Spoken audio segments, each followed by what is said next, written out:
Hello medicos. आज का हमारा टॉपिक है हेडेक। हेडेक एक ऐसा टॉपिक है जो पढ़ के मुझे भी हेडेक हुआ था। फिर हमारे फैकल्टी ने काफ़ी अच्छे ढंग से हमें पढ़ाया, वैसे ही मैं पढ़ाने का ट्राई करूँगा। तो स्टार्ट करते हैं क्लासिफिकेशन से। हेडेक को क्लासीफाई किया गया है ICHD ने, international classification of headache disorders.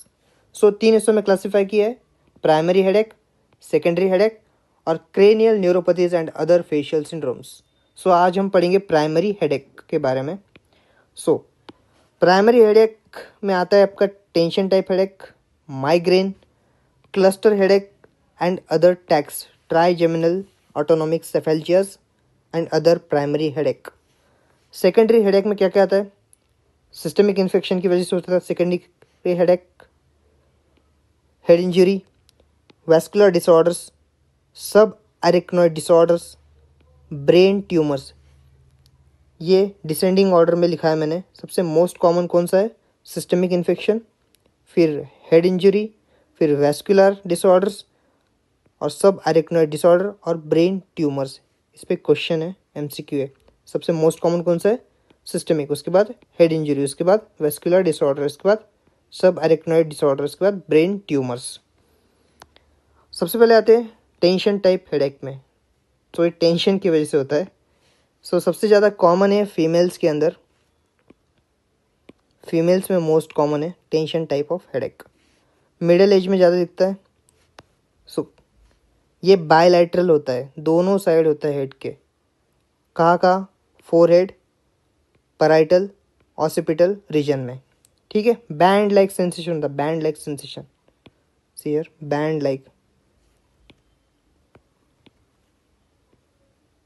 Band like. ठीक है। क्या क्या इन्वॉल्व होता है? फोरहेड, पैराइटल एरिया और ऑसिपिटल एरिया। ठीक है। Band like. सो ये बायलैटरल होता है। Tension type of headache is bilateral. फिर आते हैं इसके ड्यूरेशन पे। Duration of episode is 30 minute to 7 days. और ये कौन सी कैटेगरी में आता है सिवियरिटी के? Mild to moderate, mild to moderate. ठीक है। ये सब पे क्वेश्चन है। फिर पेशेंट क्या हिस्ट्री देता है? Patient gives history of dull aching pain, vice like grip और लाइफ स्ट्रेस। ठीक है। इन तीनों की वजह से हेडेक हुआ है पेशेंट को। ठीक है। अब इसे डायग्नोस कैसे करेंगे? एक क्राइटेरिया आता है ICHD 3 के अकॉर्डिंग। सबसे पहले आता है episode lasting for 30 to 7 days, 30 minute to 7 days, at least 2 of the following 4 characteristic. 4 में से 2 तो होने चाहिए मिनिमम। ठीक है। More than equal to 2 out of 4। Bilateral होना चाहिए, प्रेसिंग और टाइटनिंग टाइप और नॉन पल्सेटिंग होना चाहिए, माइल्ड और मॉडरेट इंटेंसिटी में होना चाहिए, not aggravated by routine physical activity. Routine physical activity like climbing the stairs, walking, running, exercise, उसकी वजह से नहीं होना चाहिए ये हेडेक। अब आते हैं नेक्स्ट पे। ये क्या होना चाहिए? More than equal to 2 out of 4। Both of the following, दोनों होना चाहिए, दोनों। नोशिया वोमिटिंग नहीं होना चाहिए इसमें। नो मोर देन 1 फोटोफोबिया, इसके फोटोफोबिया भी नहीं होना चाहिए और फोनोफोबिया भी नहीं होना चाहिए। और लास्ट आता है not better accounted by any other ICHD। Secondary cause नहीं होना चाहिए, सेकेंडरी कॉज नहीं होना चाहिए। टेंशन टाइप हेडेक होने के लिए सेकेंडरी कॉज नहीं होना चाहिए। अगर हो रहा है तो आप इसे कैसे डायग्नोस करेंगे, कैसे रूल आउट करोगे सेकेंडरी हेडेक को? आप डायरेक्टली पेशेंट को नहीं बोल सकते आप CT स्कैन कर लो, MRI कर लो, because CT scan, MRI, CT scan तो रेडिएशन कॉज करता है, रेडिएशन की वजह से कुछ डिसऑर्डर्स, कैंसर्स कॉज होते हैं। MRI ज़्यादा टाइम लेता है, टाइम कंज्यूमिंग होता है। ठीक है। तो पेशेंट के लिए हम डायरेक्ट CT स्कैन या MRI नहीं कह सकते। हमें क्या करना चाहिए? कब CT स्कैन करेंगे, कब MRI करेंगे, हमें देखना चाहिए। अगर रेड फ्लैग साइन प्रेजेंट है तो हमें पेशेंट को MRI या CT स्कैन के लिए भेजना चाहिए। रेड फ्लैग साइन क्या क्या होते हैं?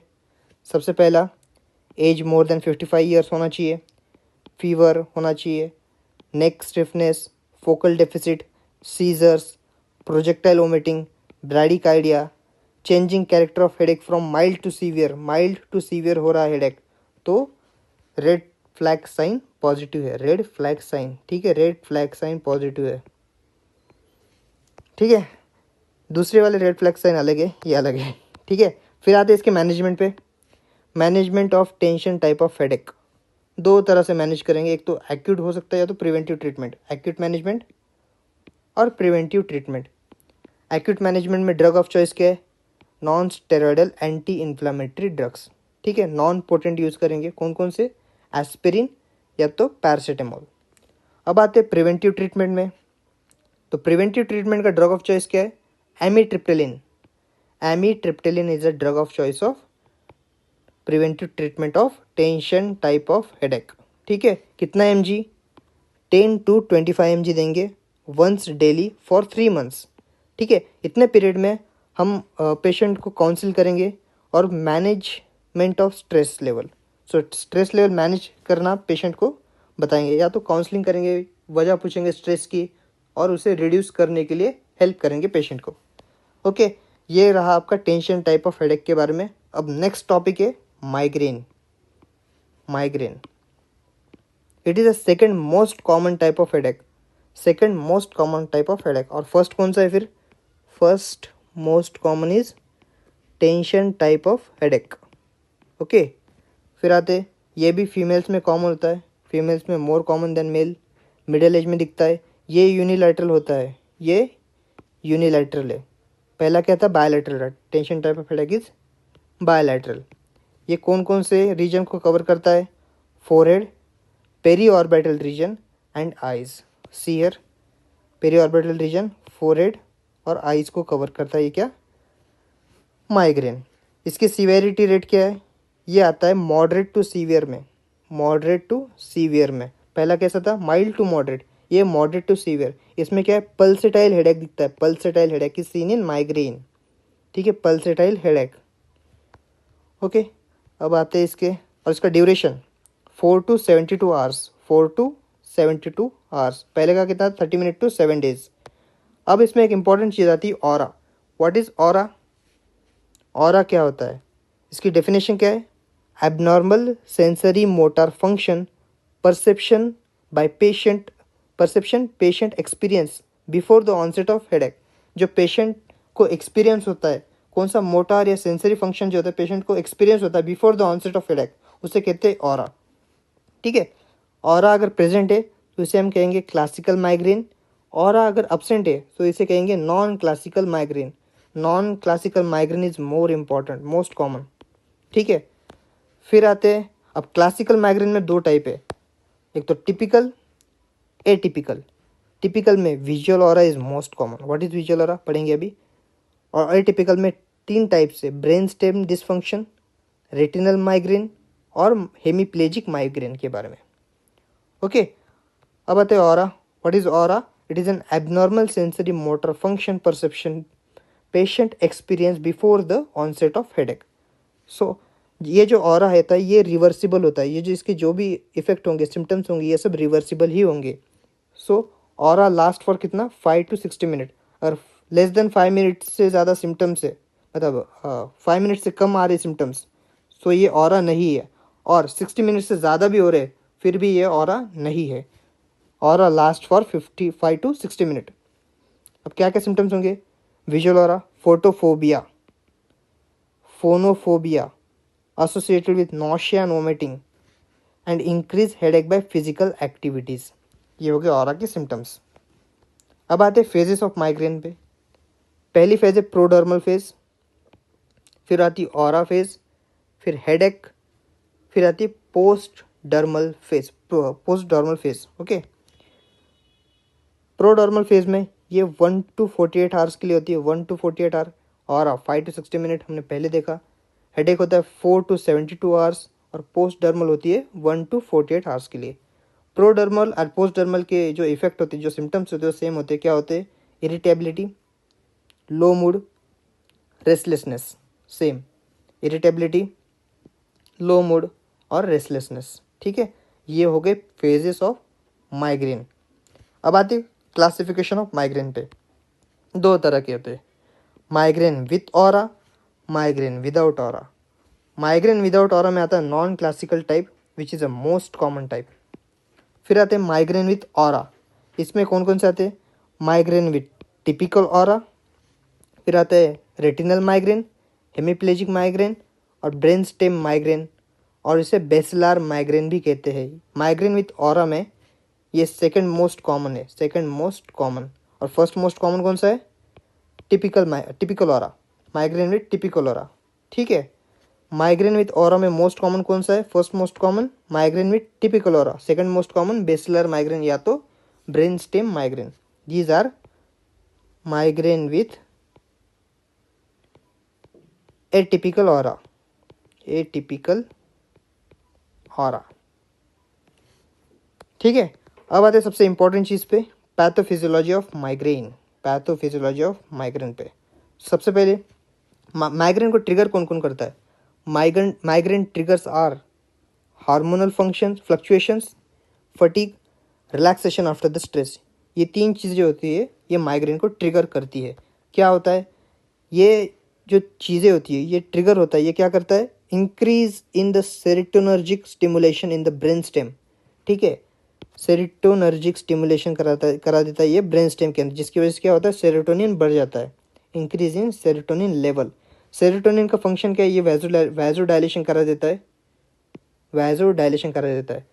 लेकिन माइग्रेन के केस में सेरिब्रल वैसोडाइलेशन हो जाता है, जिसकी वजह से हेडेक होता है। वैसोडाइलेशन की वजह से हेडेक होता है, सेरिब्रल ब्लड वेसल की वजह से। फिर उसके आगे migraine, next phase is migraine, headache के बाद माइग्रेन। तो क्या होता है? सेरोटोनिन जो होता है सेरिब्रल वैसोडाइलेशन कॉज करता है, जिसकी वजह से हेडेक होता है। Headache further will lead to the migraine. अगर सेरोटोनिन की वजह से हो सकता है तो हम सेरोटोनिन के ब्लॉकर्स दे सकते हैं इसके ट्रीटमेंट के लिए। ठीक है, हम इसके बारे में आगे पढ़ेंगे। फिर ये माइग्रेन ट्रिगर्स जो होते हैं और किसको एक्टिवेट करते हैं? It also activate the cortical spreading depolarization. It causes cortical spreading depolarization and abnormal brain stem activity. Migraine trigger क्या करेंगे? सीएसडी करेंगे, सीएसडी को एक्टिवेट कर देंगे। और जो सबसे इंपॉर्टेंट चीज़ है, ये जो सीएसडी है ये रिस्पॉन्सिबल होता है किसके लिए? ऑरा के लिए। हमने जो ऑरा देखा 5 to 60 मिनट का, 5 मिनट to 60 मिनट के बारे में, ये जो ऑरा है ये किसकी वजह से होता है? ये सीएसडी की वजह से होता है। फिर आगे सीएसडी क्या कर देता है? ये करा देता है activation of trigemino vascular system को, activation of trigemino vascular system. It is nothing but जो ट्राइजेमिनल नर्व होती है उसको जो ब्लड वेसल इनर्वेट कर जाते हैं उसे कहते हैं ट्राइजेमिनो वेस्कुलर सिस्टम। और ट्राइजेमिनो वेस्कुलर सिस्टम किस किस को एक्टिवेट करता है? 4 चीज़ों को एक्टिवेट करता है। पहली चीज़ ब्लड कैपिलरीज, थैलेमस, हाइपोथैलेमस और सीटीजेड और एरिया प्रोस्टेमा। ये रिस्पॉन्सिबल किसके लिए होता है? नौशिया वोमिटिंग के लिए। ब्लड कैपिलरीज को एक्टिवेशन करने के बाद ब्लड कैपिलरीज से क्या रिलीज होता है? Release of nitric oxide, CGRP, substance P, neurokinin. यहाँ सबसे ज़्यादा इंपॉर्टेंट है CGRP। ये भी क्या कॉज कर देता है? वैसोडाइलेशन कॉज कर देता है। सो CGRP की वजह से ये सब चीज़ें हो रही है, वैसोडाइलेशन हो रहा है, तो हम क्या करेंगे? CGRP ब्लॉकर्स यूज़ करेंगे, CGRP ब्लॉकर्स। फिर आते हैं थैलेमस पे। Thalamus causes activation of cortex. Cortex क्या करता है? फिर हेडेक का रीज़न हो जाता है। फिर हाइपोथैलेमस, हाइपोथैलेमस रिस्पॉन्सिबल होता है फोटोफोबिया और फोनोफोबिया के लिए। फिर ये कॉज करता है माइग्रेन। सीटीजेड जो कि रिस्पॉन्सिबल होता है किसके लिए? नौशिया और वोमिटिंग के लिए, सेम माइग्रेन। ओके, एक और थ्योरी आती है वैस्कुलर थ्योरी। वैसो कंस्ट्रिक्शन हो रहा है, क्यों हो रहा है पता नहीं। फिर प्रोडॉर्मल फेज आएगी, फिर वैसोडाइलेशन होगा इसके रिस्पॉन्स में, वैसो कंस्ट्रिक्शन, और उसके रिस्पॉन्स से वैसोडाइलेशन होगा। वैसोडाइलेशन की वजह से हेडेक होगा। ओके, इसका डायग्नोस्टिक क्राइटेरिया क्या है? ICHD के बारे में, ICHD 3। ठीक है, फिर देखते हैं इसका 2 टाइप के माइग्रेन देखे हमने, migraine with aura, migraine without aura. At least 2 attacks और मोर देन 2 अटैक्स। ठीक है, aura fulfil the criteria for typical aura, hemiplegic aura और बेसिलर ऑरा। ठीक है, हमने देखा था ऑरा क्या होता है? रिवर्सिबल होता है, रिवर्सिबल होता है। ठीक है, रिवर्सिबल मतलब क्या? अगर हेमिप्लेजिया हो गया, पैरालिसिस हो गया उसको, ये 5 to 60 मिनट के लिए ही रहेगा। ठीक है, वापस नॉर्मल हो जाएगा। Not attributed to other disorder, दूसरा सेकेंडरी कॉज नहीं होना चाहिए इसके लिए भी, ठीक है, दूसरा डिसऑर्डर की वजह से नहीं होना चाहिए, सिर्फ प्राइमरी हेडेक की वजह से ही होना चाहिए। अब आते माइग्रेन विदाउट ऑरा के बारे में। एटलीस्ट 5 अटैक्स और more than 5 attacks, at least 5 attacks, ठीक है, more than equal to 5 attacks. Headache last for 4 to 72 hours के लिए होना चाहिए। Headache last for 4 to 72 hours, untreated और सक्सेसफुली ट्रीटेड।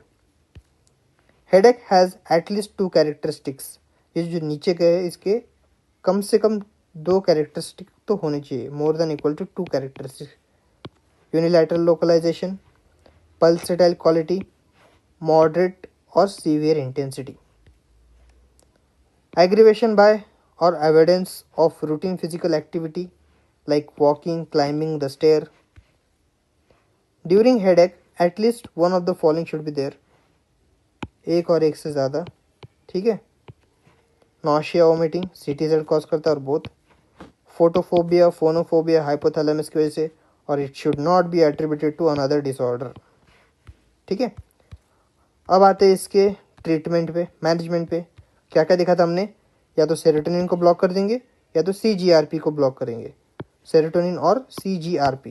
सेरोटोनिन में क्या आते हैं, serotonin blocker 5-HT blocker 3 types के होते हैं, 5-HT1B, 5-HT1D, 5-HT1F। 5-HT1B और 1D को कौन ब्लॉक करता है, एर्गोट और ट्रिप्टेंस क्लासिफिकेशन। और 5-HT1F को कौन ब्लॉक करता है, डिटेंस। आगे पढ़ेंगे इसके बारे में। CGRP 2 ब्लॉकर से, एक तो मोनोक्लोनल एंटीबॉडीज और जी पैंट्स। अब आते हैं मैनेजमेंट पे, देखते हैं और सिंप्लीफाई करेंगे। मैनेजमेंट ऑफ माइग्रेन, फिर से 2, एक्यूट और प्रिवेंटिव। एक्यूट में फर्स्ट लाइन कौन सा है, first line medication is NSAIDs, non steroidal anti inflammatory drug, और यहाँ पे हम यूज़ करेंगे पोटेंट, पहले में नॉन पोटेंट था, यहाँ पे पोटेंट यूज़ करेंगे।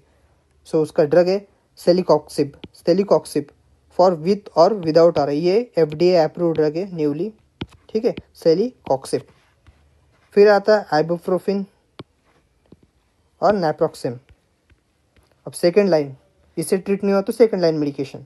Second line medication drug of choice क्या है, triptans is the drug of choice for migraines. और एर्गोट अल्कोलॉइड्स जो होता है, ये भी सेम 5-HT1B और 1D ब्लॉकर है, लेकिन ये यूज़ नहीं करते, क्यों, because it causes ergotism. 5-HT1 और 5-HT1B और 1D जो ब्लॉक हुए हैं तो क्या कॉज करेंगे, वैसोकंस्ट्रिक्शन। अब जो सेरोटोनिन का काम क्या, वैसोडाइलेशन, सो ये अफेक्ट यूज़ कैसे होंगे इसके अगेंस्ट, एंटागोनिस्ट, सो ये कॉज करेंगे वैसोकंस्ट्रिक्शन, जिसकी वजह से हेडेक रिलीफ होगा। तो 5-HT1B और 1D selective blocker more effective are rizatriptan, eletriptan, sumatriptan और ज़ोल्मेट्रिप्टैम्स, ये सब यूज़ करेंगे। अब आते हैं थर्ड लाइन पे, सेकंड लाइन से ट्रीट नहीं हुआ तो हम थर्ड लाइन यूज़ करेंगे, एक तो डिटैन यूज़ करेंगे या तो जी-पैंट्स यूज़ करेंगे। डिटैंस में क्या है, 5-HT1F ब्लॉकर, एग्जाम्पल लैस्मेडिटैन। अब जी-पैंट्स में, जी-पैंट्स क्या कर रहा था, हमने देखा ये ब्लॉक कर रहा था किसको, CGRP को ब्लॉक कर रहा था, एग्जाम्पल यूब्रोजी-पैंट्स, रिमीजी-पैंट्स। ये हो गया थर्ड लाइन मैनेजमेंट। अब एडजॉइंट ट्रीटमेंट देना भी ज़रूरी है, क्योंकि इसमें नौशिया वोमिटिंग भी हो रहा था। नौशिया वोमिटिंग हो रहा था तो हम यूज़ क्या करेंगे, एंटी एमेटिक यूज़ करेंगे, metoclopramide it is an anti emetic drug, okay. अब आते हैं प्रिवेंटिव ट्रीटमेंट में। प्रिवेंटिव ट्रीटमेंट अब सबको तो देंगे नहीं, ठीक है, सो किसे देंगे, इसका इंडिकेशन क्या है, इसका इंडिकेशन है it only recommendation only for the patient who adversely affected on more than equal to 2 days per month despite of acute treatment, ठीक है, ये इसका इंडिकेशन हो गया। अब आते ओके, अब एक क्वेश्चनर होता है, एक स्केल होती है जिससे हम क्या करते हैं, असेस कर देते हैं माइग्रेन के स्टेटस को असेस करने के लिए एक स्केल आती है, it is called as MIDAS questionnaire. ये क्वेश्चन एज इट इज़ एक क्वेश्चन है, ठीक है, MIDAS questionnaire. It is to help the impact of the patient lives. It is used to assess the disability of migraine. ये as it is एक question है, इसे आप याद रख लो, ठीक है। अब आते हैं इसमें प्रिवेंटिव में first line of drug, second line of drug, third line of drug. First line of drug जिसे कैसे याद रखोगे, BTC। बी से आता है beta blocker which is propranolol, It is a drug of choice for preventive treatment of migraine. T for topiramate, it is used in males. C for आता है candy सार्टन्स. Okay, ये रहे आपके फर्स्ट लाइन. अब first line effective नहीं तो second line में क्या आता है? फैक FAC, फ्लूनराजिन, एमिट्रिप्टेलिन और सोडियम वैल्प्रेट. अब third line of drugs CGRP blockers. कौन कौन से थर्ड लाइन में? मोनोक्लोनल एंटीबॉडी, एग्जाम्पल है इरिनोमोमैब. ओके, अब एक एज इट इज क्वेश्चन है. Onabotulinum toxin, it is an preventive treatment of migraine. Onabotulinum, it is an toxin, preventive treatment of migraine. फिर से onabotulinum toxin A, it is use for preventive treatment of migraine. अब आते हैं non pharmacological treatment पे. एक STMS और एक VNS, vagal nerve stimulation. अब आते हैं एक brief about the small topic that is familial hemiplegic migraine. इस पे question as it is question है. फैमिलियल हेमिप्लेजिक माइग्रेन 3 तरह के हैं. FHM1, FHM2, FHM3. FHM क्यों होता है? Defect in the voltage gated calcium channel gene. FHM2, defect in sodium potassium ATPase gene. FHM3, voltage gated sodium channels, इसकी वजह से होता है. So this is all about migraine. ठीक है, अब तक हमने क्या क्या पढ़ा? टेंशन टाइप ऑफ हेडेक, फिर हमने देखा माइग्रेन. अब देखते हैं टैक्स, ट्राइजेमिनल ऑटोनोमिक सेफेल्जिया के बारे में. ओके, ट्राइजेमिनल ऑटोनोमिक सेफेल्जिया कहा गया. हाँ, it is also an unilateral type of headache. Unilateral type of headache last for less than 4 hours. Autonomic symptoms क्या क्या इसमें? Miosis, conjunctival redness, secretion, lacrimation, nasal stiffness और राइनोरिया. और टैक्स के further classified है 3 टाइप में. कौन कौन से? एक तो cluster headache, paroxysmal hemicrania, SUNCT और सुना, SUNCT और सुना. ठीक है, cluster type of headache, it is most common in males. पहला ऐसा आ गया जो मेल्स में कॉमन है. Cluster type of headache 3:1 ratio में होता है. अब आते हैं next, paroxysmal hemicrania, it is most common. Cluster type of headache is most common here. Paroxysmal hemicrania, SUNCT और सुना, SUNCT और SUNA. इसका फुल फॉर्म क्या है? It is an short lasting unilateral neuralgiform और conjunctival tearing. Same इसका भी है, लेकिन यहाँ पे ऑटोनोमिक सिम्टम्स है बस, दैट्स इट. अब आज इसकी क्लासिफिकेशन में कुछ important points. Cluster headache female is to male. Male में मोस्ट कॉमन है 1:3 और 3:1, 1:3 रेशियो में. पैरोक्सिसोमल हेमिक्रेनिया, संट और सुना, ये भी फीमेल में मोस्ट कॉमन है. इसे भी देखा जाए तो फीमेल में मोस्ट कॉमन है. ठीक है, ये मेल में मोस्ट कॉमन है. इसका type stabbing type of pain होता है. स्टैबिंग, यहाँ पे थ्रॉबिंग और यहाँ पे बर्निंग टाइप. ठीक है, अब बताए सीवियरिटी पे. तीनों सीवियर है, एक्सक्यूएशन. अब बताए इसके साइड पे ऑर्बिट, इसका भी ऑर्बिट और इसका पेरी ऑर्बिटल एरिया, संट और सुना का. अटैक फ्रीक्वेंसी 1 और 8 पर डे. ठीक है, एक आ सकता है अल्टरनेट डे पे, या तो 8 पर डे. सेकेंड किस में? पैरोक्सिसोमल हेमिक्रेनिया में 1 to 40 अटैक्स पर डे. और यहाँ पे संट और सुना के लिए 3 to 200 attacks per day. Duration of attack 5 to 180 minutes. Paroxysmal hemicrania 2 to 30 minutes. और इसमें संट और सुना में 5 to 240 seconds. 5 to 240 seconds. Autonomic feature तीनों में प्रेजेंट है. माइग्रेनस फीचर इसमें प्रेजेंट है. किसमें? क्लस्टर हेडेक, पैरोक्सिसोमल हेमिक्रेनिया और वेरी रेयरली इन संट और सुना.